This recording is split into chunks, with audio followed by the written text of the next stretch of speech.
Oi oi. Aintree Day 2 selections, tips, bit of a preview. Mixed messages for the last one I did. I know it's good to keep them short so you guys find out what I'm actually having bets on, but maybe try and find some middle ground here. Talk a little bit more about some of the races that I do like.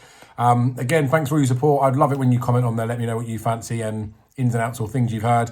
Liking helps as well. And if you can subscribe to the channel, again, much appreciated. So Friday wouldn't be my massive betting day for me. Typically at the Aintree Festival, I don't think this year's much different. The first race to 145, handicap hurdle. Langadan's there for everyone to see, isn't he? I think still some 3-1 about him. I think he'd be a bit silly not to have a bit on him. I've looked a little bit further in the race. There isn't anything that jumps out, so a bit the obvious one on it, tip up a fav. Then the second race, the top novices, the 2-mile race. You'll have seen before, I've said at the beginning of the season about John Bomb. I think Dysart Dynamo would have definitely finished well ahead of him. How close had he got to Constitution Hill? Debatable, we'll never know, but John Bon is a nice horse, and this looks a steadily competitive race. I just don't think the even money about him really represents the chance in the race. I think there's a few that could run okay. He's going to be there or thereabouts, isn't he? But it's not a betting race for me. El Fabiolo, I thought, could be quite good. Hood doesn't massively worry me, but I don't think the form of the horse that he beat really has worked out that well, and obviously did skip Cheltenham, didn't he? First Street, I don't think he's really good enough to be winning a grade 1, but we know with Aintree these are less than a grade 1. Vina Ardanza for Gordon Elliott's semi-interesting, but I'd be keen to see how Gordon's horses go on the first day. So probably a no-bet race for me in the second. The Mild Main Novices Chase, decent race, only 4 runners in there. Lahon Presse is the one that I'd want to be on. Like, I did play Slay Brave Man's game at Cheltenham. I was praying that Nichols wouldn't put him out because he would have been pulled up, wouldn't he? I think Lahon Presse is the one. I do slightly worry a tiny bit about the close run from Cheltenham to now and how it may have had an effect on the horse. Like, he seems like he's okay. It's a pretty tidy race, isn't it? He is like a 6-4 poke at the moment. It's enough to sort of lure me in to think that it's a low stake bet, but I don't know. That Lahon Presse is the one that I'll be siding with, I think, but I don't know whether I'll actually back. 6-4 seems an okay price. I think there's just nothing too much to get excited about. The Melon Chase. This is one that I will be interested in. I backed Fakir the last day. I fancied him at Ascot. And he did win, but he didn't win that well, did he? And Kevin Blake obviously has got connections with Joseph O'Brien's. Talked about him before, saying he was going to come over, saying how he fancied him. And then nearer the time, him and everyone else started tipping St. Calvados. So much so that St. Calvados' price collapsed. He went off at 7-2 in that race against Fakir Doudries. Now, it is a bit speculative, but this is the way that I try and look at some races to try and find not even an edge, just to find a way into a race. I just think St. Calvados is grossly overpriced. Interesting with him in terms of ground. He was with Harry Whittington before, wasn't he? He's been pulled out of the Cheltenham Festival on good to soft ground. He was pulled out of Cheltenham this year on soft ground. Like, they're saying it's unsuitable.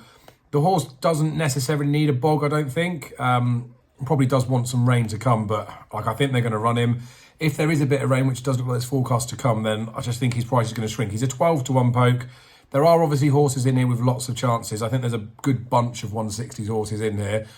Fakir was very good in this race last year, just wasn't blown away with his run at Ascot. So, like, worthy favourite, the one to beat, but I've backed St. Calvados. I know he bled the last day. It's a bit bad, but the point of this video is to tell you what I have backed. Topham Chase, I don't really want to get involved in this, to be honest with you. I had so much money gone on Mr. Coffee at Cheltenham. He was running for masses and masses and masses from a fairly novelty multiple, but didn't happen, did it? The drop back and trip I don't think is necessarily going to suit, but like does go there with a chance. Further down the field, I don't really think there was anything too much that sort of jumped out at me in here. It's a race that I won't be getting involved in, I don't think. I might have a text like token play, but you'll see that if I do a results thing of how I've played the exchanges. The Sefton Novices Hurdle. This is one that I normally like. I do like my stay in novice hurdles. Don't know, I've talked about this lots and lots.